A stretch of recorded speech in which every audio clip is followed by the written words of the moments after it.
Before June 1994, O.J. Simpson was the American dream personified. He was the Heisman winner, the NFL legend, the Juice. But on a quiet night in Brentwood, California, that dream didn't just end, it shattered. Nicole Brown Simpson and her friend, Ron Goldman, were found brutally murdered at Nicole's home. The crime scene was a portrait of violence, and at the center of the evidence from a trail of DNA to a single bloody glove was the nation's biggest superstar. Then came the chase. 95 million people watched as a white Ford Bronco glided down the 405 freeway. It was the moment America stopped being a country and became an audience. The media circus had arrived. Inside the courtroom, it was a clash of titans. On one side, a mountain of physical evidence. On the other, a dream team of lawyers who put the LAPD itself on trial. They turned the case from a murder mystery into a referendum on race and police conduct in America. It all boiled down to one iconic, disastrous moment.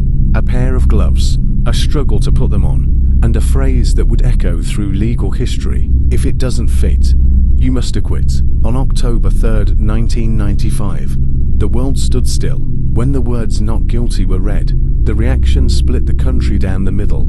For some, it was a gross miscarriage of justice.